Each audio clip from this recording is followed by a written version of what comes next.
and Post, the Irish equivalent of the United States Postal Service, has decided to issue a new batch of stamps commemorating a murderer, Che Guevara.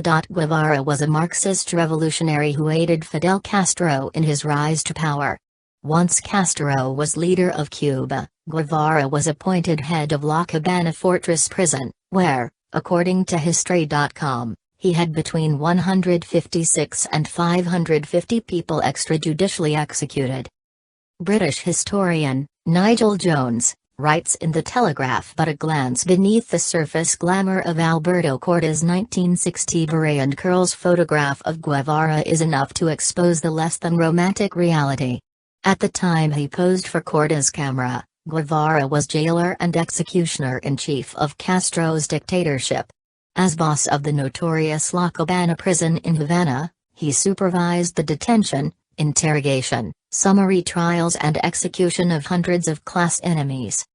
We know from Ernest Hemingway, then a Cuban resident, what Che was up to.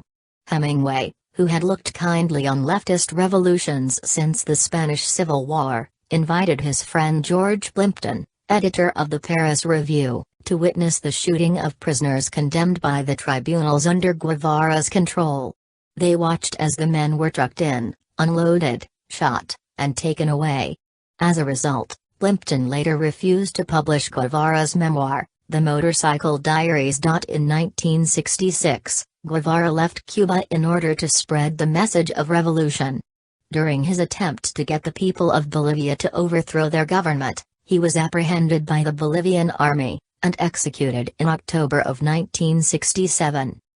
The promotion of Che Guevara as some kind of folk hero is nothing new. College campuses are filled with students unironically wearing Che t-shirts. Unfortunately, much like a cockroach, every time Guevara's legacy is shown to be one of thuggery and murder, his deity-like status among progressives returns as if it had never been dismantled, and we see things like Ireland's commemorative stamps,